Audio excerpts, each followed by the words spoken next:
म्हसळ तालुक्यातील संदेरी गावात घडलेल्या थरारक घटनेनं नागरिक हवालदिल झाले होते।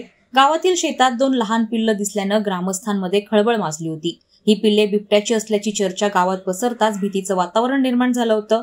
तात्काळ वनविभागाला बोलावून त्यांना ही पिल्लं स्वाधीन करण्यात आली। त्याबरोबरच मादी बिबट्या म्हणजेच त्या पिल्लांच्या आईला शोधण्याचं आवाहन नागरिकांमार्फत वनविभागाला करण्यात आलं होतं।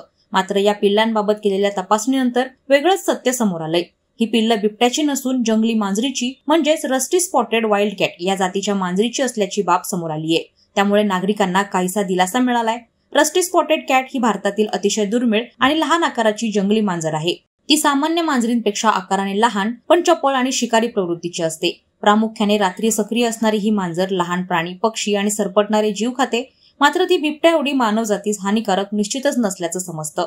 त्यामुळे गावकऱ्यांनी सुटकेचा निश्वास सोडला असला तरी वन्य प्राणी गावाच्या हद्दीत येत असल्यानं सतर्कता आवश्यक असल्याचं नमूद करण्यात आलंय।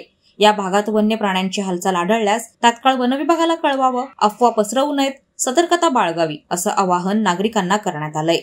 वादळवारा लाईव्ह साठी निकेश कोकचा, म्हसळा। नवी मुंबई व रायगड जिल्ह्यातील ताज्या बातम्या आणि घडामोडींसाठी सबस्क्राईब करा वादळवारा लाईव्ह चॅनल आणि दाबा बेल आयकॉन।